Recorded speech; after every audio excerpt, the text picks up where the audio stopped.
just to tell her that I was getting this amazing honor and I owed everything to her.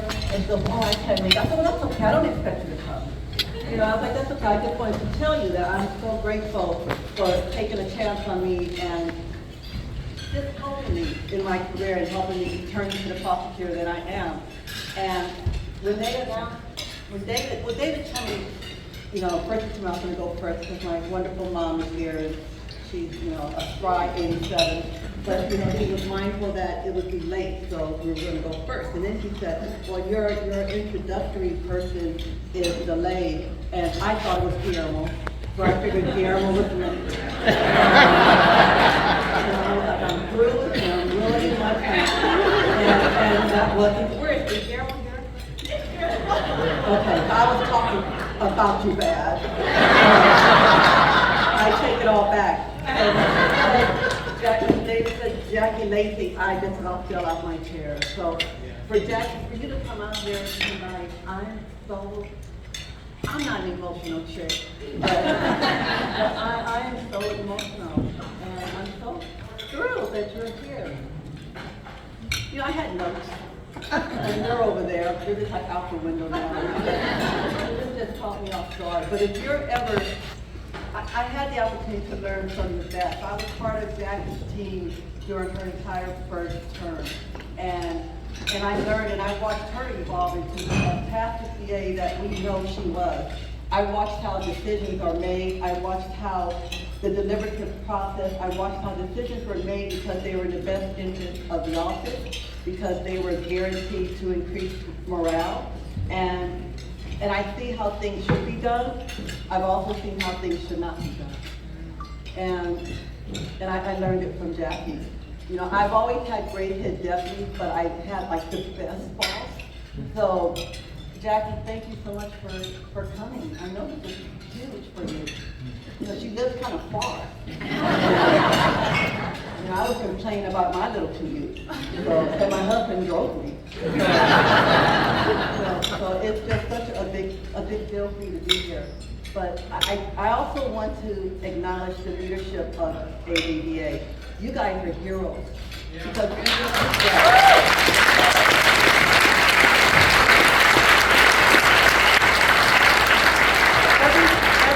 that they do comes from a place of doing what's in the best interest of all of you, of this membership. And even though I'm not a member of ABDA, I would be if I could, if you can change the bylaws. I think all of us as deputies will join and pay the dues. Even though I'm not a member, I know that I benefit from the work that they do.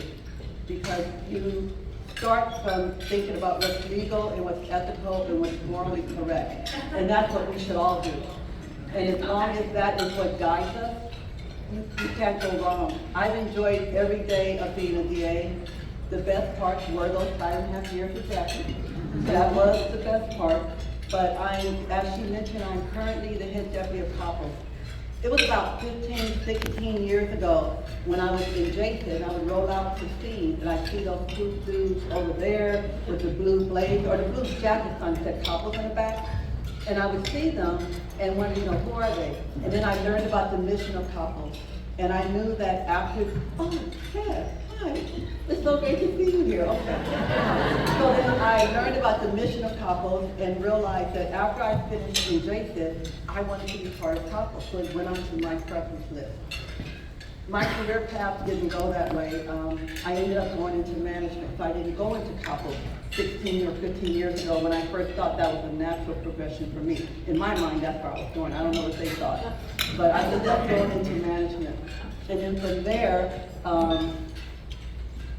ended up working with Jackie. And then I went back to be the head deputy of sex crime. And now here I am, you know, 16 years after I first put Coppell on my preference list, and I have to be honest, it is still sitting there. I never changed it. So it is still there. Because obviously you go and see, but it was always there.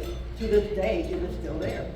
And when I got the call that I was being transferred to Coppell, as sad as I was to leave sex crime, I thought, okay, I guess you go where you're supposed to go, when you're supposed to go there. And so now I'm the head deputy of Couples, and I'm able to enforce the mission of Couples, and I work with an amazing group of Couples attorneys who are back there.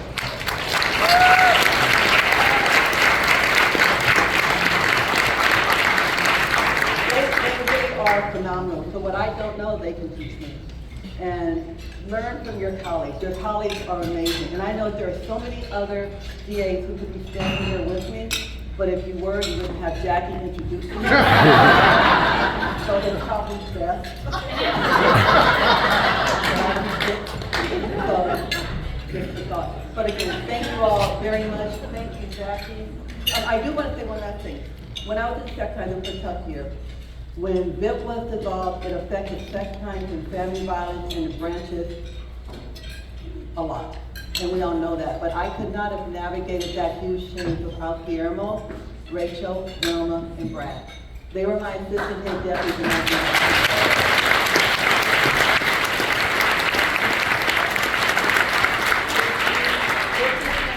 work for those three plus Brad, who isn't here. He has a very good reason for not being here. I want to say what it is, but I won't. He sent me a picture, so I know why he's here, so he'd be here. But it might be a violation of HIPAA law if I say anything more. So I won't.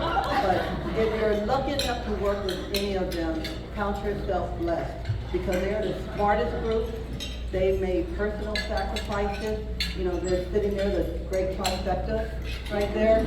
I couldn't have wished for a better group to help me during that transition. It's hard to fail when you're surrounded by great people. And I was in sex crimes, and I am now in Couples. So again, thank you all. Thank you, Jackie. I didn't look at my notes at all. That's how I used to do closing arguments back in the day. But, you know, thank you all very much.